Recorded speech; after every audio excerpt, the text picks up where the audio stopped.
Hi friends, నెట్ఫ్లిక్స్లో release అయిన something very bad is going to happen ఈ web series 8 ఎపిసోడ్లతో release అయింది. తెలుగులో కూడా రిలీజ్ అయింది. ఈ వెబ్ సిరీస్ ఎలా ఉందో చూద్దాం.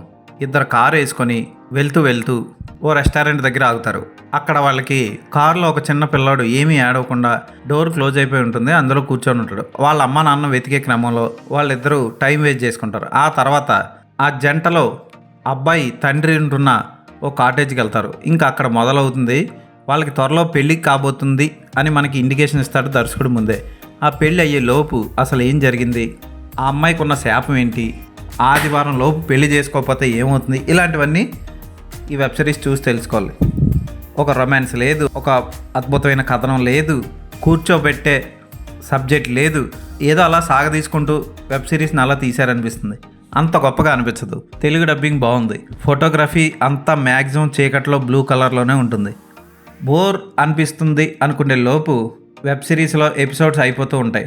అయితే క్లైమాక్స్ కొంచెమన్నా బాగుందంటే అది కూడా అంత గొప్పగా లేదు, ఏదో తీశారంతే. హీరోయిన్ ఓకే అనిపిస్తుంది, మిగిలిన పాత్రధారులు అందరూ పర్వాలేదు అన్నట్టు ఉంటాయి. ఏదో టైంపాస్కి ఏ వెబ్ సిరీస్లో లేకపోతే ఈ వెబ్ సిరీస్ చూడాలనుకుంటే చూసి టైం వేస్ట్ చేసుకోవచ్చు. టైటిలే మనం ఆపాదించుకోవచ్చు. అంటే మనకి ఈ వెబ్ సిరీస్ చూసిన తర్వాత 8 గంటలు లాస్ అయ్యి మనకి చెడు జరిగిందని మనం కూడా అనుకోవచ్చు. అంత గొప్పగా లేదు, టైం వేస్ట్ చేసుకున్నట్టే ఈ 8 గంటల వెబ్ సిరీస్ చూస్తాయి. ఈ వెబ్ సిరీస్లో అసభ్యకర సన్నివేశాలు లేవు, ముద్దు సన్నివేశాలు ఉంటాయి. ఈ వెబ్ సిరీస్కి నేను ఇచ్చే రేటింగ్ 1.5/5.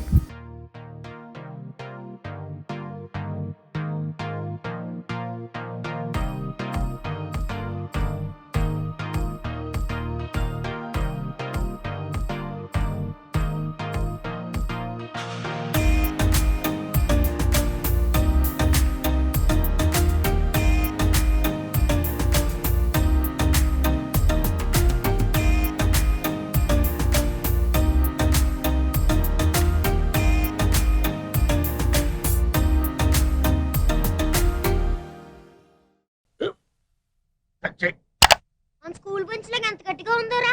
కొట్రా, కొట్టు, పర్లేదు, కొట్టు. అబ్బా చైన్ పెట్టేసింది బాబాయ్. ఆ, నీకు నొప్పి ఏంటి ఆ, నువ్వు కొడతావా? కమా బిట్ మీ యార్. వద్దు బాబాయ్. వాడిని నేను కొట్టడం లేదమ్మా, వాడినే నన్ను కొట్టమంటున్నాను. ఆ, నువ్వేం కంగారు పడక్కర్లేదు.